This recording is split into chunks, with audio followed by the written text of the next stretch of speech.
ఆశీర్వాదమునకు వారసులగుటకు మీరు పిలువబడితిరి గనుక కీడుకు ప్రతి కీడునైనను ద్వేషమునకు ప్రతి ద్వేషనైనను చేయక యుండుడి అని ఈ వాక్యం చేత నీతో మాట్లాడుతుంది. యాకోబు మన బైబిల్లో చూడగలం కదా, నీతి అనే ఆయుధాన్ని ఏ విధంగా ధరించుకొని ఉన్నాడు కదా.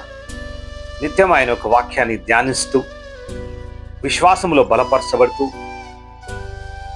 ప్రార్థనాపూర్వకంగా దేవుని ఎంతగానో గోజాడుచు ఈ లోకంలో ప్రేమ కలిగి ఉన్నటువంటి యాకోబు ఆయన జీవితంలో ఏ విధంగా దేవుడు గొప్ప కార్యాలు చేసి ఉన్నారు కదా, అదే దేవుడు నీతో మాట్లాడుతున్నాడు. నీకు మంచి ఉద్యోగమును మంచి కుటుంబమును ఇచ్చి నేను బలపరచాలని ఆశిస్తున్నాను. ఈ వాక్యం చేత నీతో నాతో మాట్లాడుతున్నాను. మనం అందరము ఆశీర్వాదమునకు వారసులమై ఉండి ఉండగా ఈ వారసత్వాన్ని మనము దేవునిలో పొందుకునే కృప మనందరికి దేవుడు దయచేయను గాక. ఆమేన్.